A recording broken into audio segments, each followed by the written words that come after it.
Assalamualaikum warahmatullahi wabarakatuh. Senang sekali bertemu lagi bersama kami di podcast PMII Rayon Tarbiyah Official Ruang Tarbiyah. Nah, bagaimana kabarnya para sahabat-sahabati kader PMII seluruh Indonesia? Pastinya baik dong, alhamdulillah. Amin amin ya rabbal alamin. Nah, di sini saya mau memperkenalkan diri dulu.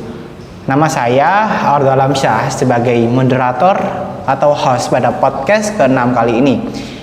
Saya sendiri menjabat sebagai Ketua LSO Jurnalistik Rayon Tarbiyah pada periode sekarang. Nah, bagaimana nih kabarnya? Kan pastinya kangen nih para kader atau penonton YouTube Rayon Tarbiyah Official. Udah lama nih ya.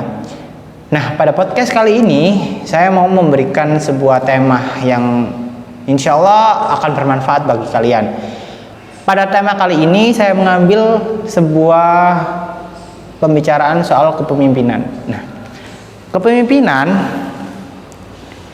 pada podcast kali ini saya akan mengundang seorang narasumber yang memang public figure-nya sebagai seorang pemimpin.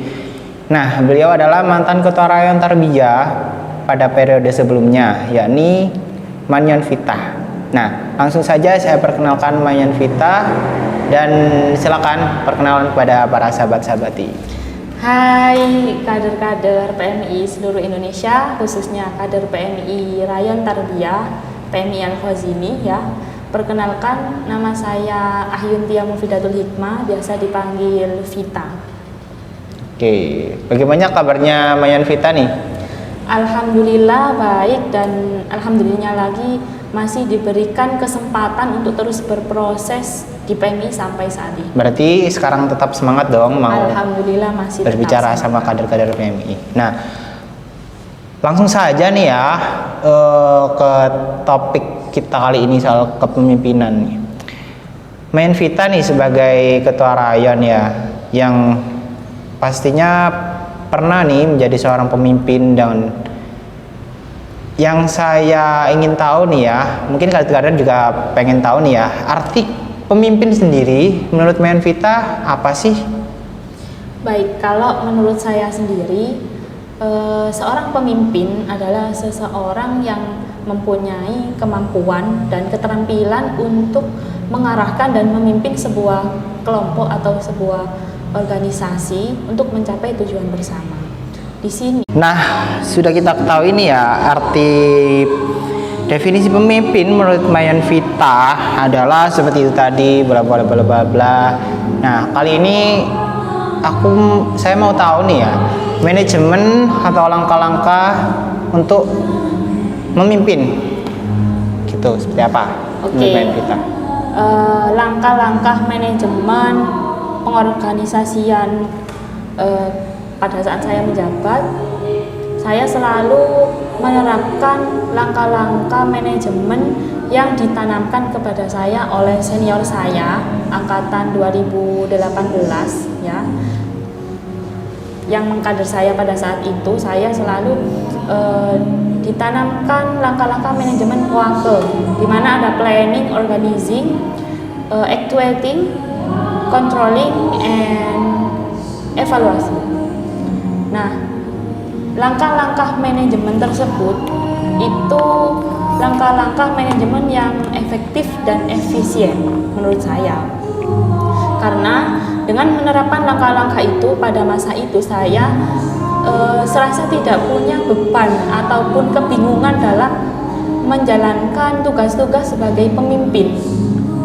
Saya selalu mengadopsi itu, langkah-langkah manajemen itu. Berarti dalam manajemen untuk memimpin harus melalui langkah-langkah POAKE tadi ya? Ya, itu yang selalu saya terapkan. Jadi rencana itu sesuai dengan apa yang kita laksanakan, dengan tugas peran yang sudah dibagi. Kemudian ketika controlling, kita selalu kontrol ada hambatan apa sehingga kita bisa cepat mencari solusi, dan evaluasi pun yang kita laksanakan bukan evaluasi secara lisan, namun juga secara tertulis. Evaluasi itu dijadikan arsip dan bisa dilihat oleh kepengurusan setelah saya nantinya. Tujuannya seperti itu sih. Nah, berarti ditarik kesimpulan nih, jadi seorang pemimpin itu nggak gampang. Jadi seorang pemimpin itu sulit dan harus melalui langkah-langkah poin tadi. Jadi kalau kita nggak melalui langkah-langkah itu, maka pemimpin itu tidak akan tahu arahnya kemana, tidak ada manajemen dan yang direncanakan seperti itu kan ya? Ya bisa jadi seperti itu. Nah, oke. Untuk selanjutnya nih ya, arti pemimpin yang baik itu menurut Mayan Vita itu yang seperti apa? Yang bagaimana? Kalau menurut saya pribadi, pemimpin yang baik itu yang seperti apa sih? Tentunya yang seperti Rasulullah ya. Namun kita terlepas jauh dari itu. Namun kita selalu berusaha untuk menjadi seperti pemimpin ala Rasulullah. Yang pertama tentunya harus jujur, memiliki perkataan yang jujur. Kemudian bertanggung jawab terhadap apa yang diucap dan tindakan. Kemudian ada teladan ya. Tentunya ini yang menjadi titik tersulit bagi saya. Karena apa? Karena kita disorot dan dilihat sebagai pemimpin yang dijadikan teladan tidak hanya ucapannya saja, namun juga tindakannya. Kemudian harus pandai berkomunikasi. Ini juga menjadi titik terberat bagi saya, karena saya berangkat menjadi seorang pemimpin pada saat terpilih itu saya mempunyai kepribadian introvert atau tertutup, suka menyendiri, tidak suka keramaian. Kemudian tidak suka berkomunikasi dengan orang lain. Nah, ketika menjadi ketua rayon, pada saat itu saya mau tidak mau harus memutar kepribadian, karakter, sikap saya menjadi pribadi yang ekstrovert, yang humble, yang ramah, yang mudah berkomunikasi. Dan itu adalah menjadi sebuah titik terberat atau tersulit, karena dimana saya dituntut untuk menjadi yang bukan diri saya sendiri gitu. Jadi pastinya seorang pemimpin yang utama nih ya, kita itu harus bisa komunikasi yang pertama, baru yang lain-lainnya.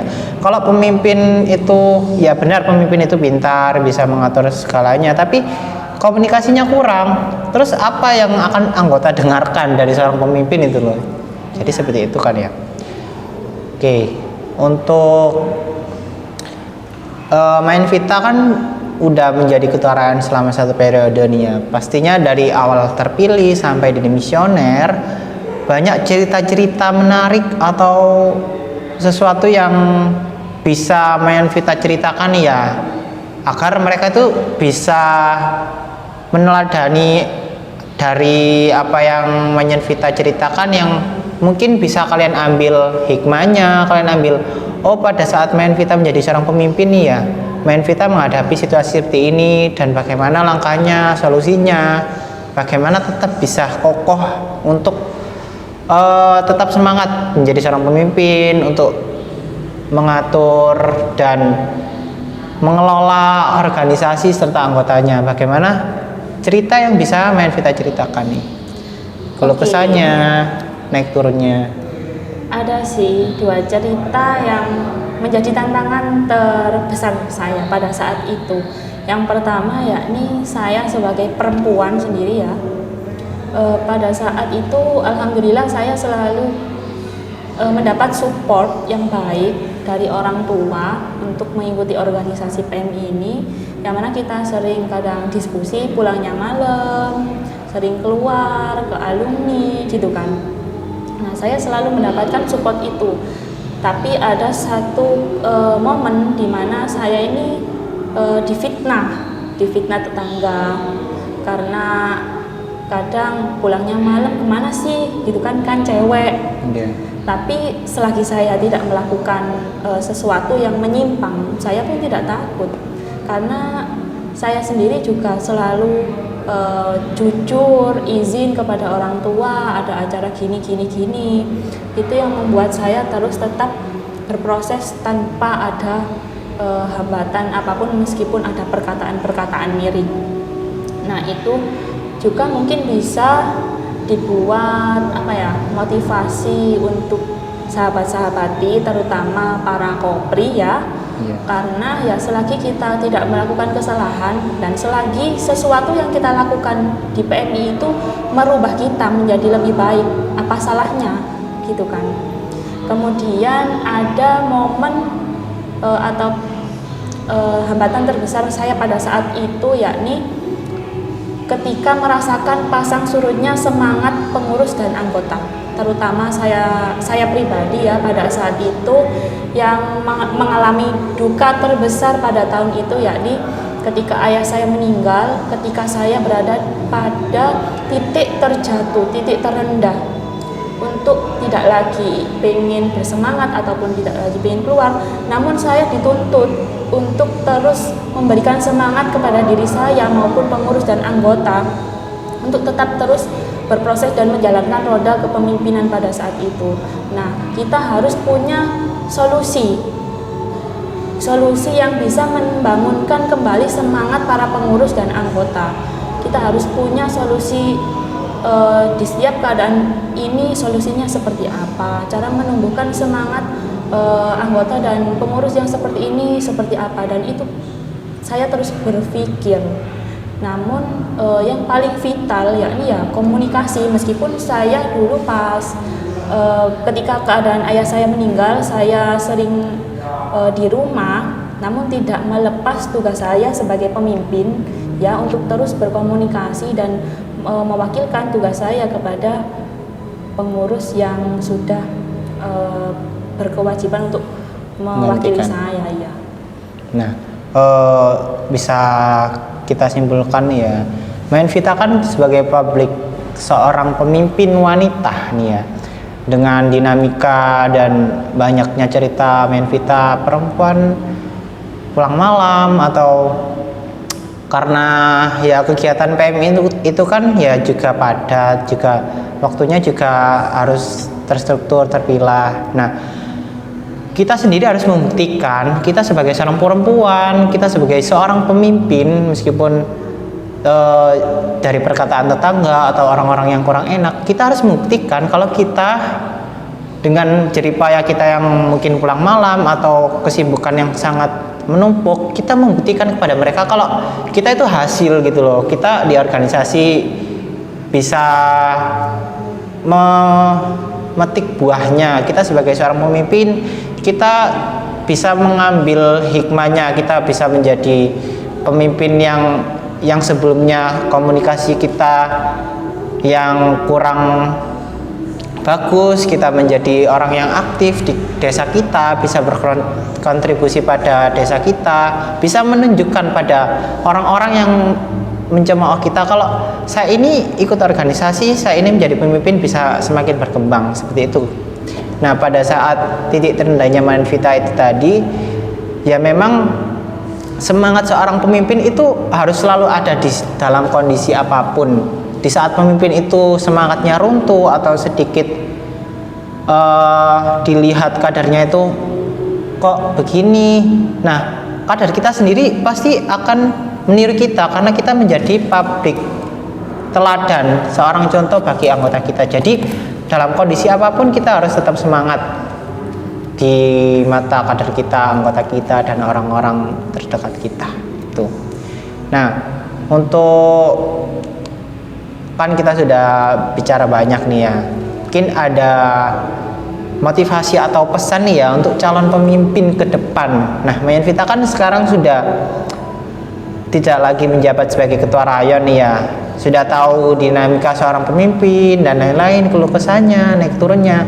Pesan-pesan untuk Mayanvita untuk para calon pemimpin agar besoknya tuh nggak kaget, agar mereka punya planning dan terstruktur untuk memimpin anggota-anggotanya, seperti itu. Bagaimana Mayanvita untuk penyampaiannya pada para penonton? Baik, untuk seluruh calon pemimpin siapapun dan di periode manapun ya, ada sih sebuah pesan yang selalu saya terapkan juga. Ketika kita tidak mampu menjadi seorang pemimpin yang adil ya, minimal atau setidaknya kita mampu menjadi seorang pemimpin yang bertanggung jawab terhadap apa yang kita ucapkan dan kita laksanakan begitu. Meskipun sesuatu itu bukan sesuatu hal yang kita sukai, bukan sesuatu hal yang menjadikan kita bukan menjadi diri kita sendiri, namun itu juga sebuah proses yang mana proses ketika kita dibentur dan akhirnya terbentuk begitu. Dan saya selalu menanyakan kepada diri saya sendiri begini, ada nih makalah yang mengatakan manjada wajada ya. Ketika kita bersungguh-sungguh kita akan menemukan hasilnya. Ketika saya belum menemukan hasil yang membuat diri saya menjadi lebih baik, saya pertanyakan lagi kesungguhan saya dalam berproses ini masih sejauh mana begitu. Jadi ketika kita sudah bersungguh-sungguh, jelas pasti ada hasilnya meskipun tidak langsung pada saat itu gitu. Jadi seorang pemimpin itu tidak bisa adil tapi harus bisa bertanggung jawab pada setidaknya bisa bertanggung jawab. Nah, jadi yang bisa saya ambil ya, pemimpin itu omongannya keramat gitu kan ya. Kalau pemimpin bicara seperti ini ya dia harus mempertanggungjawabkan omongannya gitu loh. Iya, dan itu kan juga dipertanggungjawabkan oleh anggota dan pengurus kita. Iya.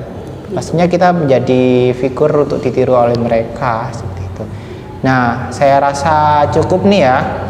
Mungkin kita lain kali bisa ketemu lagi sama Mayan Vita, bisa bicara lagi. Kalian bisa memberikan unek-uneknya atau pertanyaan nih ya di kolom komentar. Berikutnya kalau ada Mayan Vita menjadi narasumber mau bahas apa lagi nih, atau podcast ke depan kita mau ngulik selain pemimpin ngulik apa lagi gitu. Nah, untuk sekarang nih ya, mungkin ada closing statement dari Mayan Vita untuk para kader PMI atau para penonton secara umum yang telah meluangkan waktunya untuk menonton channel YouTube kita. Apapun itu, closing statement. Bebas ya? Iya. Oke, untuk seluruh kader PMI ataupun bukan PMI ya, yang sudah menyempatkan waktu menonton podcast Rayon Tarbiyah kali ini ya, terus berproses, terus berusaha, terus cari apa yang kalian inginkan di PMI khususnya. Ketika kalian belum menemukan apa yang kalian tuju dan kalian inginkan, terus cari itu sampai ketemu. Begitu. Sampai bisa menemukan hasilnya. Ya.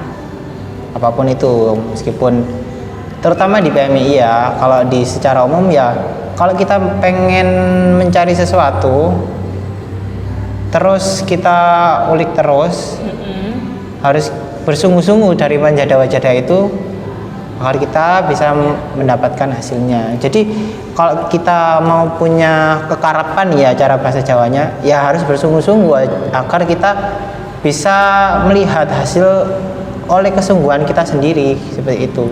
Karena usaha tidak mengkhianati hasil atau gimana? Ya seperti itu.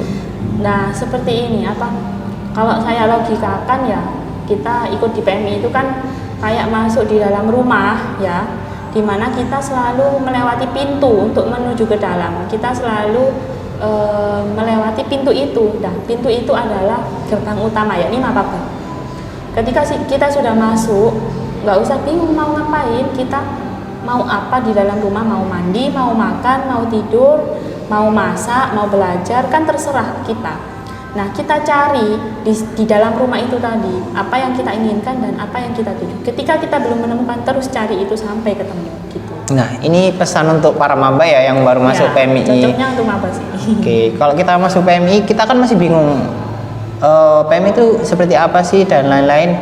Ya kita jalani aja, nanti pasti kita akan mempunyai dan menemukan hasilnya kalau kita bersungguh-sungguh di PMI. Mungkin itu saja dari yang kita bicarakan pada podcast kali ini bersama mantan Ketua Rayon periode sebelumnya, soal kepemimpinan, soal manajemen, langkah-langkah, cerita-cerita yang beliau sepil pada kita yang bisa kita ambil hikmahnya, kemudian pesan untuk para pemimpin, calon-calon pemimpin, dan closing statement yang sangat indah dari beliau yang sudah disampaikan. Nah, mungkin mohon maaf cukup kali ini saja podcast yang ke-6 soal kepemimpinan pada saat ini. Lain kali insya Allah kita akan bertemu lagi pada podcast berikutnya dengan pembahasan yang lebih menarik, yang lebih mungkin terbuka bagi kalian yang mempunyai motivasi, podcast-podcast yang sangat bermanfaat. Amin amin ya rabbal alamin. Kurang lebih saya Ardo Alamsyah sebagai moderator, saya akhiri podcast kali ini. Semoga kedepannya kita tetap mempunyai progres di media rayon maupun kegiatan yang lain. Saya tutup. Wassalamualaikum warahmatullahi wabarakatuh. Salam pergerakan.